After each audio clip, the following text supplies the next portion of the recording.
Y'all, I know I've been gone for a really long time. I don't want to hear it. I don't want to know about all of that, but I have some tea to spill today. I'm pretty sure by now you guys seen or heard of Buzzfeed's Queer Prom. They had one last year. It was pretty much a prom for queer kids, to which, if you don't know what queer is, it's just like anything in the LGBT community, LGBTQIA, QXU, plus. They allow all of us to come together. Actually, I'm not even gonna say us. They allow people to come together that are in the LGBTQIA plus, PSQRS, or whatever community, to come together. They have this little formal dance. It's basically like a prom. Instead of having it at your school, it's just like an outside event, but it's run by Buzzfeed. So this year I've lived in 3 states so far this year. When I was living in Kentucky, I was so unhappy. I was so bored all the time. I was in my room all the time, and it just wasn't my cup of tea. They didn't really have anything. They didn't even have a freaking Whole Foods or a Chipotle anywhere nearby, and I was like, you know what? This place isn't for me. Like, as soon as I moved to Atlanta, the first meal I got was Chipotle. I got my Chipotle, and she was beautiful. Literally beautiful. So back to what I was saying.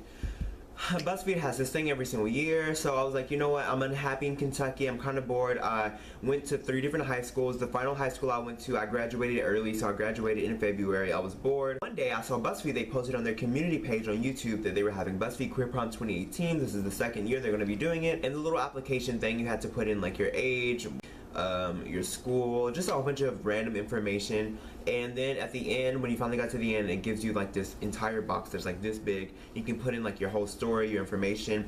But for me, I was like, you know what, I'm going to put in some, but I'm not going to really make it 100% sappy, because I feel like that's what everybody does. Everybody wants to, oh my god, like, I hate being gay, like, it's so hard for me. I went through trials and tribulations. I was bullied at school. Like, everybody's heard this fucking story.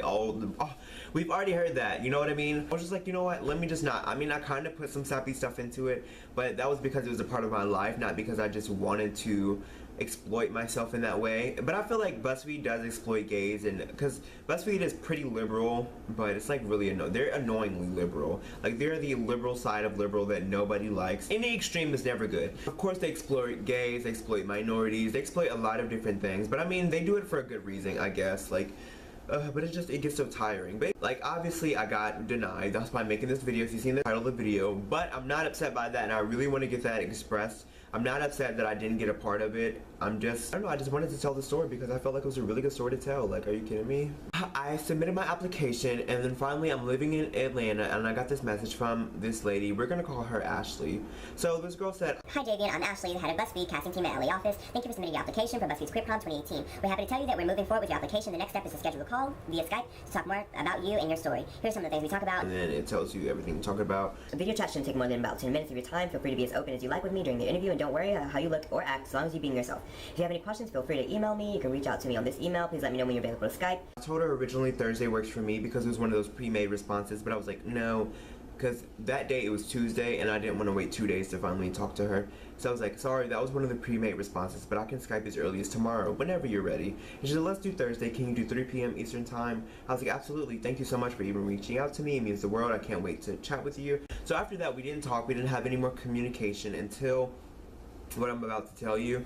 But yeah, so I was like, I'm kind of excited. Like, if it's meant for me, it's meant for me. If it's not, it's not. Like, I don't really stress stuff like that anymore because I've had so many opportunities where I have been successful and I've gotten to do things, and there have been many things that I've gotten declined on. So like, this wouldn't be the first time and it wouldn't be the last, and I don't know, like, it just wasn't a big deal to me. Then 2 days later, she said, "Hi Javian," and she's about to tell me a name of this guy, so we're gonna call him David.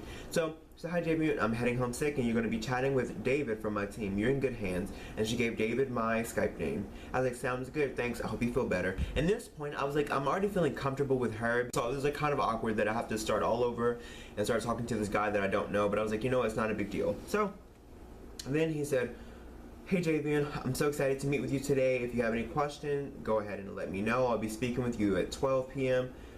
his time and 3 p.m. my time." He gave me his username, and then I was like, okay. I was like, looking forward to him. After that, we didn't have any more messages on email. We swapped over to Skype, and in the Skype is where I deleted Skype because I really don't care about that BS anymore, and I don't use Skype anymore. Now that I have an iPhone, I FaceTime everybody. You guys remember I said, specifically in the thing, she said, you have to worry about how you look or act as long as you're being yourself.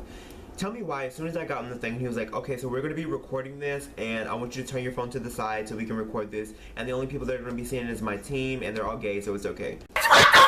I'm glad I didn't look a mess. I'm glad I never go out looking a mess, because if I did, I would have been so shook and upset because I looked a mess after these guys told me that it was okay that I looked a mess and I'm being recorded. Like, what the hell? I was like, okay, I mean, it's fine. So he asked me all these questions, and again, I wasn't being sappy. I was like, you know, I'm living my best life right now, and yeah, I'm just like, I'm happy. Like, I don't understand why people, I feel like a lot of the time people like over exaggerate their situation just to get sympathy from others, and I really don't. Like, I'm not about that life. Like, yes, I have crap that goes in my life. I have people who are rude to me. I have people, like, relationship issues, but still I'm not going to exploit that and cry about it every 20 minutes just so somebody can pat me on the back and send me a cute message and say I love you. Like, no, that's just so annoying. During that process, I was just so, like, in the moment because it happened so fast, because we originally were scheduled to like Skype at 3, and we Skyped like maybe 2 or 3 hours earlier than that time, so my brain was all rumbled and I wasn't ready. So then I emailed him 2 days after. I was like, hey, almost said his name. I said, hey David, I know it's extremely late and we already had our talk the other day, but if I gotta say some things that I wanted to add, and I basically just said that I didn't live with my mom anymore and I didn't live with my dad anymore, because I already told him that in the video chat, but I said it wasn't because they were like homophobic or anything. It was just because I needed a break from them. And I was like, also, if I don't get even if I don't get to attend Queer Prom, it was so refreshing to be able to talk to you, and I needed that again because I really did. Like, Kentucky was hell. It didn't have Whole Foods, it didn't have freaking Chipotle, and it just didn't have my friends, and I was just so sad and I was so upset, and it was just, I couldn't do it. Then he didn't say anything after to me about it. Like, he didn't respond to that message. I was like, okay, cool, maybe he's busy. Buzzfeed's busy all the time making videos and putting out content that we always love and just enjoy so much. So I was like, you know what, no hard feelings. So then 5 days later, he was like, hey Javian, I just wanted to tell you how inspired we all were about your story. I absolutely love talking to you, and we all think you're an incredible person. Unfortunately, we're not chosen for this year's prom court, but please know how amazing we all think you are and the wonderful things you have in store for your future. Please keep in touch. I'd love to hear what you're doing in the future, blah blah blah blah blah blah blah blah blah. I said thank you. I mean, he said please feel free to reach out to me and keep in touch. Like, you don't respond to your emails anyway. I mean, when I said what I said to you before, you didn't respond. But I mean, like, there's really nothing I could gain from that. Like, I get, like, me posting this, the people from BuzzFeed are probably going to see this and like, oh my gosh, this is the exact reason we didn't pick him. We knew something was off. But I mean, I'm really not upset. Like, you guys can say that, and I really don't care. Because living life, like, I don't have time to be upset. Like, of course I would have loved to go. I would have loved to be in New York and not have to pay, because who wouldn't love a free trip, and who wouldn't love to just have free food? But it didn't happen, and I'm still living, and I'm still happy, and I'm still thriving. And you guys, all this to say, just don't let minor inconveniences or minor setbacks in your life determine what the hell's going to happen in your future. Like, you guys can follow me on Instagram. It should be right here. You can follow me on Snapchat. It should be right here. You don't have to do either one of them. You can subscribe to me. Don't subscribe. Don't follow me anywhere if you don't want to.